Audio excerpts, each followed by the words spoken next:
देखो फ्रेंड्स आपण मानक पई आउ एक खुशी खबर रोची जहाँकि चाउल सहित गहम खूब शीघ्र पाइबा पई चाहुछंती। तो केउ माने पाइबे केबे ठारू पाइबे केते परिमाण रे पाइबे ए वीडियो रे डिटेल्स रे डिस्कशन हबो।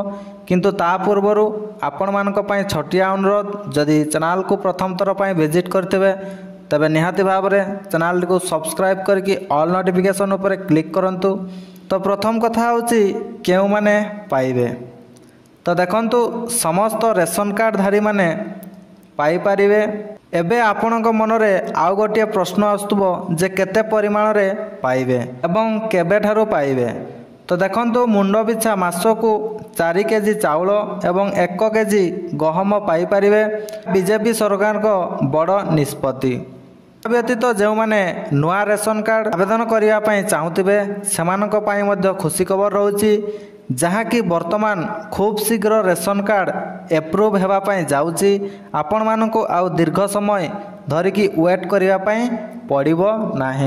ता सहित जदि आपण रेशन कार्ड रो मेंबर डिलीट करने चाहते बा न्यू मेंबर ऐड करने चाहते ताहले मध्य निश्चित भाव में आपण आवेदन करें।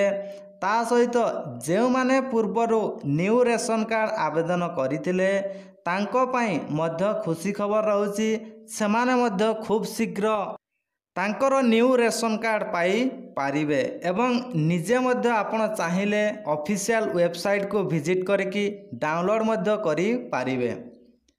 तार ऑफिशियल वेबसाइट मु डिस्क्रिप्शन रे दे देछि आपण विजिट करके डाउनलोड मध्य करी पारिबे। एवं जानी रखंतु जो माने रेशन कार्ड रो न्यू मेंबर ऐड करने चाहते किंबा डिलीट करने चाहूबे सेमानंकर जदि रेशन कार्ड रे मोबाइल नंबर ऐड अच्छी ताहले से इजीली यही ऑफिशियल वेबसाइट माध्यम रे बा इंटरनेट माध्यम रे आपण करि पारिबे। किंतु जदि आपणकर रेशन कार्ड रे मोबाइल नंबर ऐड नाही ताहले आपण ऑनलाइन माध्यम रे करि पारिबे नाही। आपण को ऑफलाइन रो सहायता नवा पाए पड़िबो नचेत आपण मोबाइल नंबर ऐड कला परे जाई कि न्यू मेंबर ऐड बा मेंबर डिलीट करि पारिबे।